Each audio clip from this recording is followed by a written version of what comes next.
अब बोलने की हिम्मत नहीं, कफ पित्त वायु सब बिगड़ चुका है, कोई सहयोग देने वाला नहीं, सांस भी नहीं ली जा रही। अब उसका चित्त वहीं भ्रमण करेगा, मेरा पुत्र बचा ले, मेरी पत्नी बचा ले, मेरा परिवार। भगवान की तो याद जीवन में की नहीं, तो अब भगवान की अगर याद की होती तो ऐसी दुर्दशा नहीं होती। अब वो चीखने की कोशिश करता है पर आवाज नहीं निकलती, एक शब्द भी नहीं निकल, बार बार प्रयास करता है कोई मेरी रक्षा कर ले।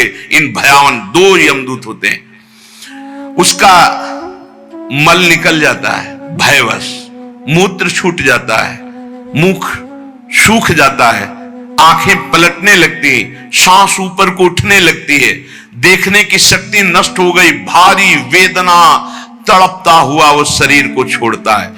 अब जैसे बोले कि शरीर तो यहीं छूट जाता है, दंड किसको मिलता है? तो आप स्वप्न में जब पीटे जाते हैं तो आपको पीटने का दुख होता है कि नहीं होता है? पीटने का दुख होता है, जगने के बाद पता चलता है वो झूठा होता है।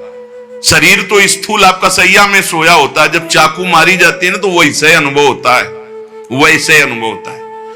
तो ये जब स्वाप्निक शरीर में अनुभव हो गया, वो तो यम यातना देह पर्सनल, जैसे जेल की वर्दी मिलती है ऐसे एक शरीर मिलता है।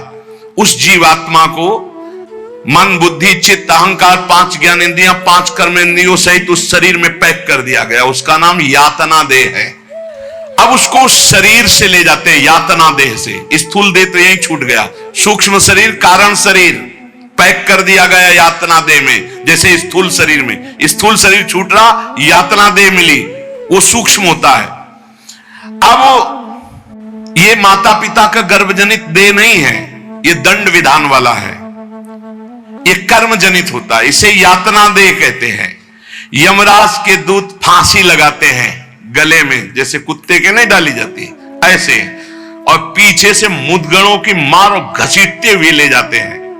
पीछे से ऐसी मार कि वो चीखता है, चिल्लाता है, पूरा अनुभव जैसे स्थूल शरीर में, ठीक वैसे ही उसमें मरना नहीं होता। बस एक खास बात होती है, क्योंकि स्थूल शरीर में मरना होता है, सूक्ष्म शरीर कारण शरीर जो यातना देह में, उसमें मरना नहीं होता। बहुत लोग कहते हैं शरीर तो यहां छूट गया, फिर नर्क स्वर्ग किसको मिलता है?